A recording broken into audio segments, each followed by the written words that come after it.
Boa tarde. Boa tarde. Estamos aqui hoje com mais um Sem Nome. E hoje abordaremos um tema bastante discutido nas aulas de filosofia. Falaremos sobre a alegoria da caverna de uma forma que você vai entender. Mas você aí de casa deve estar se perguntando, o que é isso? É o nome de um samba enredo? Não. É o nome de uma escola de samba? Também não. Daqui a pouco você descobrirá do que nós estamos falando.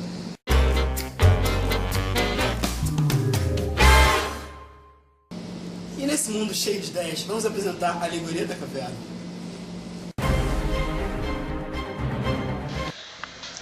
Imagina homens numa morada subterrânea, em forma de caverna, com uma entrada aberta à luz. Esses homens estão aí desde a infância, de pernas e pescoço acorrentados, de modo que não podem mexer-se, nem ver senão o que está diante deles, pois as correntes os impedem de voltar a cabeça. A luz chega-lhes de uma fogueira acesa que se ergue por detrás deles. Imagina agora homens que transportam objetos de toda espécie e o transpõem. Estatuetas de homens e animais, de pedra, madeira e toda espécie de matéria. Naturalmente, entre esses transportadores, uns falam e outros seguem em silêncio. Os prisioneiros assemelham-se a nós, e para começar, achas que numa tal condição, eles tenham alguma vez visto de si mesmos e dos seus companheiros mais do que as sombras projetadas pelo fogo na parede da caverna que lhes fica de fronte? Considera agora o que lhes acontecerá naturalmente se forem libertados das suas cadeias e curados da sua ignorância. Que se liberte um desses prisioneiros, que seja ele obrigado a endireitar-se imediatamente, a voltar o pescoço, a caminhar, a erguer os olhos para a luz. Ao fazer todos esses movimentos, sofrerá, e o deslumbramento impedi-lo de distinguir os objetos de que antes via as sombras. Que achas que responderá se alguém lhe vier dizer que não viu até então senão fantasmas, mas que agora, mais perto da realidade e voltado para objetos mais reais, vê com mais justeza? Se enfim, mostrando-lhe cada uma das coisas que passam, o obrigar, à força de perguntas, a dizer o que é. Não achas que ficará embaraçado e que as sombras que via outrora lhe parecerão mais verdadeiras do que os objetos que lhe mostram agora? E se o arrancarem à força da sua caverna, o obrigarem a subir a encosta rude e escarpada, e não o largarem antes de o terem arrastado até a luz do sol, não sofrerá vivamente e não se queixará de tais violências?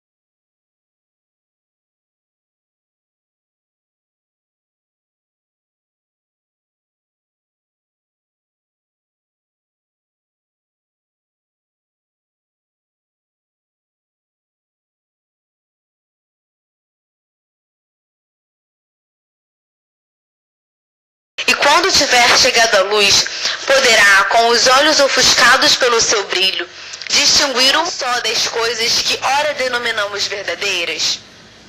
Terá, creio eu, necessidade de se habituar a ver os objetos da região superior. Começará por distinguir mais facilmente as sombras.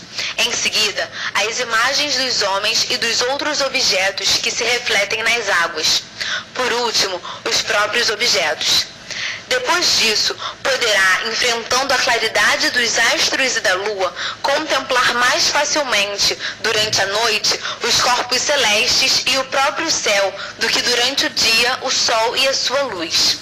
Por fim, suponho eu, será o sol e não as suas imagens refletidas nas águas ou em qualquer outra coisa, mas o próprio sol, no seu verdadeiro lugar, que poderá ver e contemplar tal como é. Depois disso, poderá concluir a respeito do sol que é Ele que faz as estações e os anos, que governa tudo no mundo visível e que, de certa maneira, é a causa de tudo o que ele via com os seus companheiros na caverna.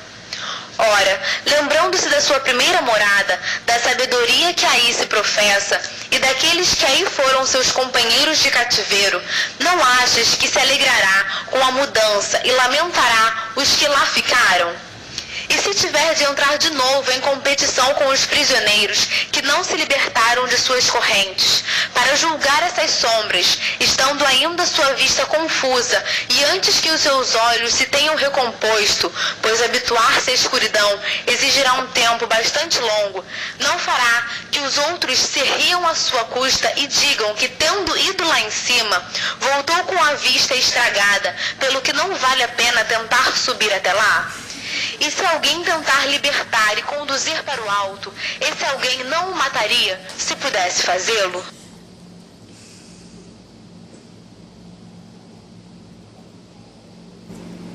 Agora vamos ao vivo com as nossas repórteres, Diana e Vitória.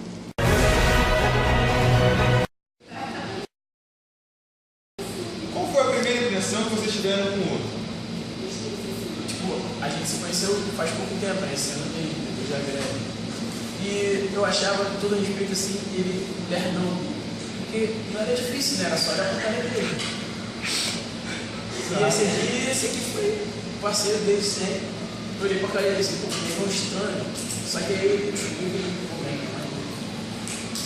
Tá, foi a minha primeira impressão de você. Acho que a primeira que eu te vi foi você, sentou na sala de alguém, acho que tava na classe. Aí você começou a falar pra mim, não tem internet, não sei lá. Aí eu falei, esse moleque mal, cara. Só faz garota, deixa os amigos aqui. Aí eu achava que aquilo era tipo de cara assim, popularzinho, tipo uma arrogante. Fiquei vontade. Esse moleque aqui, pô, esse aqui ele era. A primeira vez que eu olhei pra ele, eu falei, cara, você joga bastante.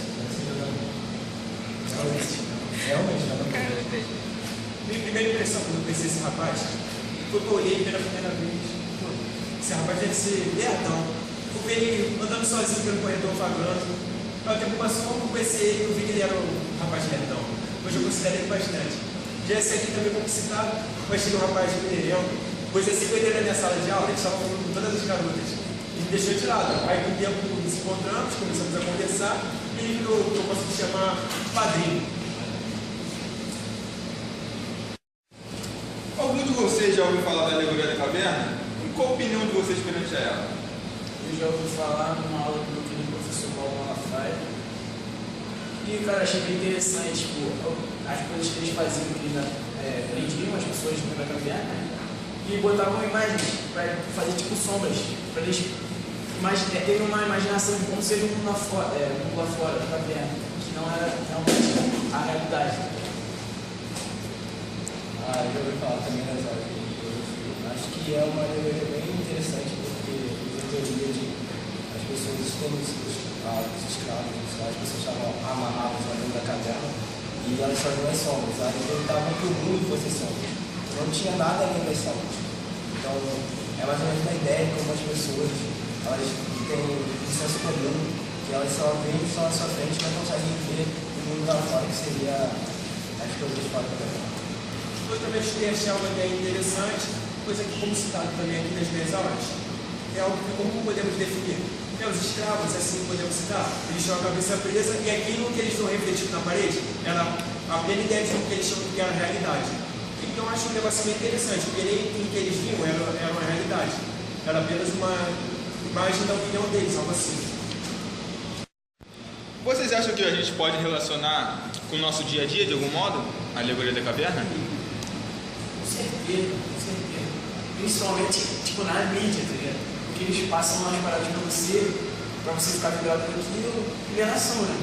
E, sabe, você meio que ignora o que tá acontecendo no mundo lá fora, porque eles mostram essa realidade na mídia do jeito que eles querem. Eles mexem em tudo pra você acreditar no que eles estão mostrando. Claro, acho que é exatamente isso. A ideia que a mídia tem, né? Elas passam o que elas querem que a gente vê. Então, tem pessoas que só veem, por exemplo, no jornal nacional. Aí acham que tudo que acontece lá é verdade, mas não, nem tudo que acontece lá é verdade. Porque tem um outro lado, tipo, aparece lá que está tendo guerra no Paquistão e falam que os paquistaneses estão errados, que são terroristas. Mas não mostra o lado deles. Então, basicamente, a gente acreditar numa coisa que não é realidade. Concordo totalmente, porque a mídia ela tem a capacidade de esconder a maioria dos fatos. Então aquele ignorante não procura saber mais e acaba acreditando naquilo que é posto a ele. Boa tarde. Bem, o que vocês acharam de outro dia antes de se conhecer? Boa tarde. Quando eu conheci o Luca, a primeira impressão que eu tive, que ele era um menino nerd. Você olha esse óculos aqui, fundo de garrafa, olha a postura dele. Você acha um menino super educado, super sincero. Quando você vai conhecer ele, percebe que ele não quer nada muito com a vida. Ele leva tudo numa boa, tudo na boa, tranquilo. Mas não se esforça, tem aquela dedicação. Mas o Breno é diferente. O Breno, você vê um pai de família na barba dele. Você vê um cara que, não faz nada da vida. Mas quando você vai conhecer, ele é um menino esforçado. Se esforça para tirar boas notas.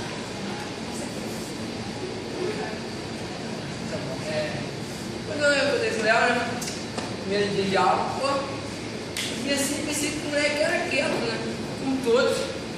Mas aí quando eu fui descobrir, era igual a eu. E o Breno, eu não gostava dele, vamos falar dele. Ele era chato. Mas aí quando eu fui ver, o moleque tem o quê? Esse amigão dentro dele aí. Quando eu conheci o Léo, assim que eu entrei na sala ali com o Léo, eu achei que ele fosse quieto, não zoasse, fosse lerdão, ficasse parado do lado dele. Mas não, ele mais sabe fazer zoar, Gleice, falar mal, quieto, olha pra ela. Ficar sacanagem da aula. O Lu, é a mesma coisa, eu não entrei, achei que ele fosse quietão na dele, né? Mas não, ele é burro, precisa de notas, várias coisas, fica zoando as aulas, fica fazendo bagunça lá com a família dele. E é isso. E na verdade.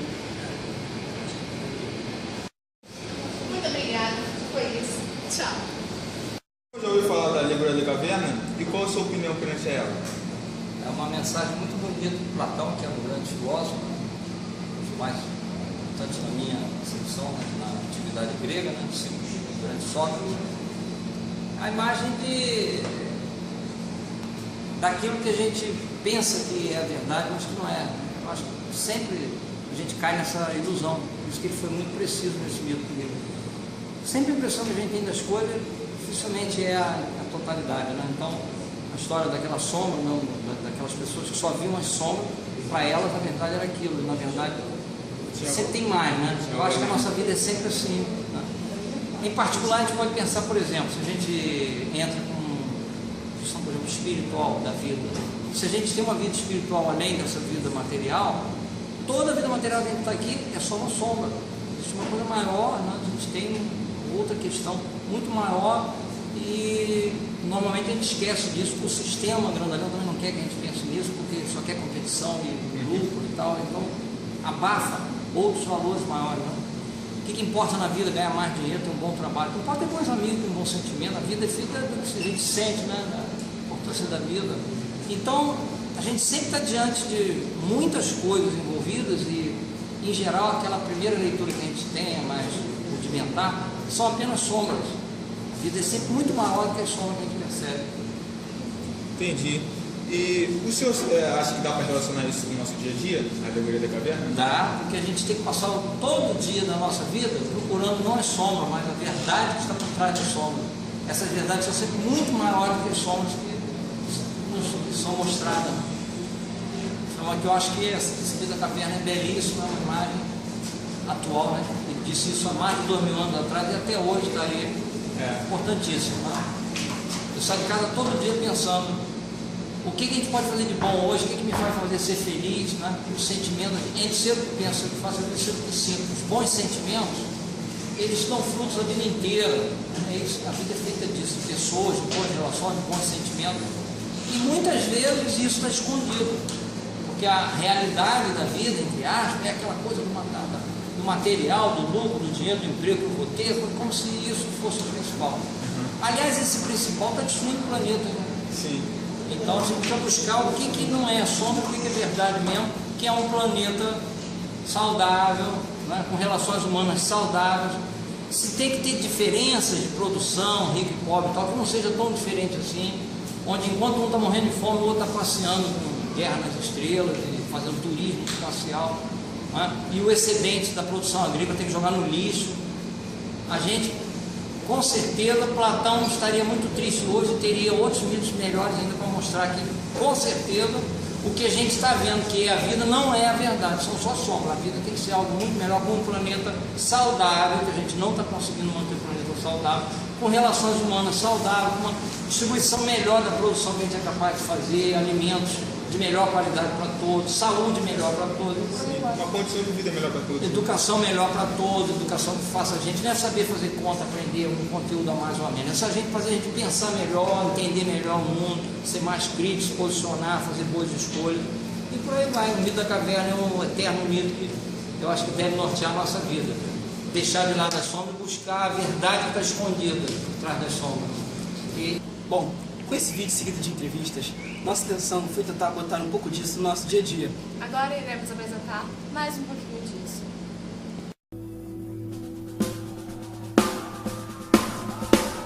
Eu não sei, na verdade, quem eu sou.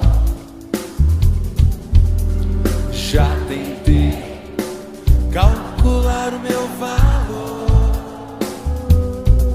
mas sempre encontro o sorriso, e o meu paraíso é onde estou.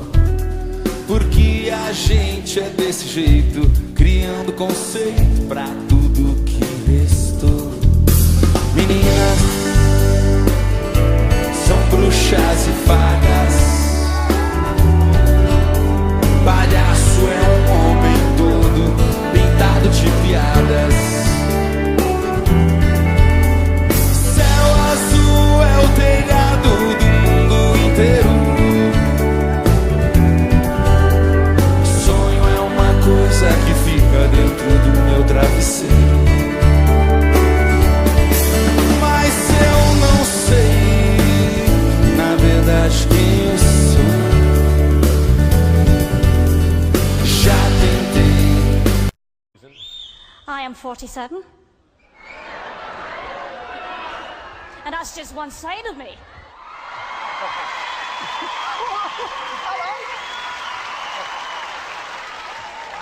Okay, what's the dream? I'm trying to be a professional singer. And why hasn't it worked out so far, Susan? I've never been given the chance before, but here's hoping it'll change. Okay, and who would you like to be as successful as? Elaine Page. Elaine something like Page. that. What are you going to sing tonight?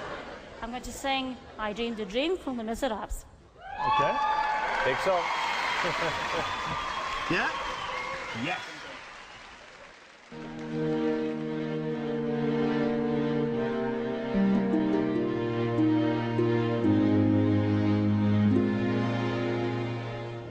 I dreamed a dream in time gone by.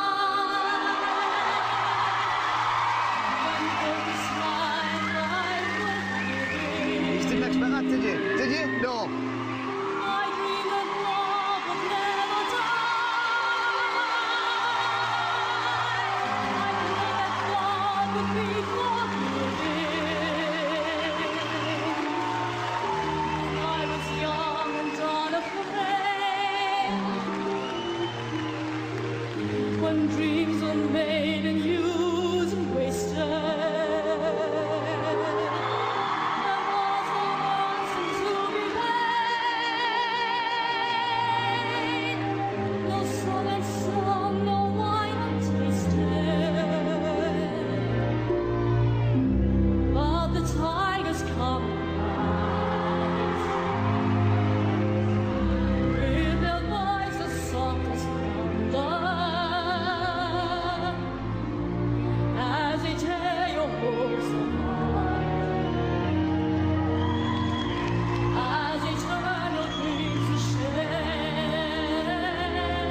Without a doubt, that was the biggest surprise I have had in 3 years on this show.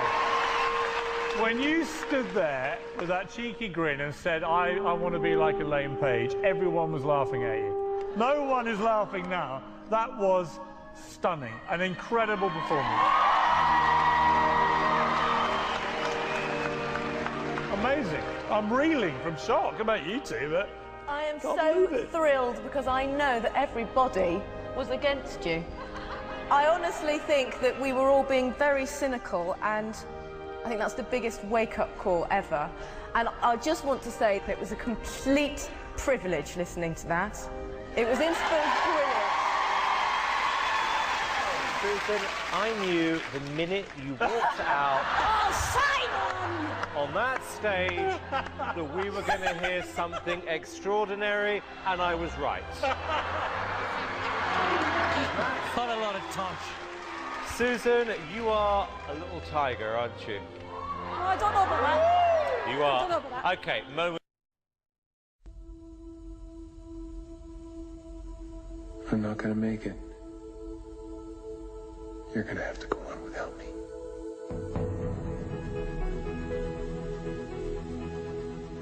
No way, mister. You're going to the top of this mountain. Broken legs and all.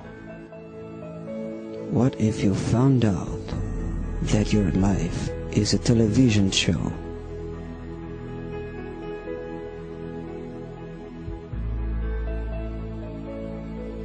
All your friends, your family, your expectations, your love, broadcasted 24 hours a day to the whole world. We accept the reality of the world with which we're presented. It's as simple as that. A whole life exposed. It's the story of Truman. There's nothing fake about Truman himself. No scripts, no cue cards. It isn't always Shakespeare, but it's genuine. It's a life. Por fim, reflexão dos especialistas. Onde estarão sintetizando a luz que Platão nos trouxe. Com essa alegoria, Sócrates tentou demonstrar aos seus concidadãos que eles ainda não possuem um real conhecimento das coisas e acabou sendo morto. Ainda falando da filosofia, representada como a luz na alegoria, podemos associá-la ao método de Sócrates. Ele costumava comparar a sua atividade com o ofício de parteira de sua mãe. Ou seja, Sócrates trazia ao mundo a verdade que há dentro de cada um, isso é denominada maiêutica. É possível, então, vincular a maiêutica do filósofo grego ao sol da alegoria. Com a alegoria da caverna de Platão, nós podemos concluir que, dentre suas teorias, essa diz que, através do saber, nós podemos conhecer a existência de dois mundos, o mundo sensível, que é captado através dos sentidos, e o mundo inteligível, conhecido somente através da razão. Com isso, concluímos que, para Platão, metaforicamente, as sombras e as formas da caverna são um mundo sensível, imerso ao senso comum, aceitando o que é imposto sem desejar aprofundar-se no conhecimento, e assim conseguir adentrar ao mundo inteligível. Nós vemos que o indivíduo liberto, ao conseguir sair da caverna, tem que se acostumar com a luz do sol. Essa luz seria o bem, ou seja, agora que consegue visualizar o mundo como realmente é, pode deter o conhecimento e verdade. É explícito que, para Platão, essa luz é a filosofia. É todo o processo de fuga de um prisioneiro. É o processo pelo qual os filósofos passam. Nosso programa está chegando ao fim. E nos vemos semana que vem no próximo Sem Nome.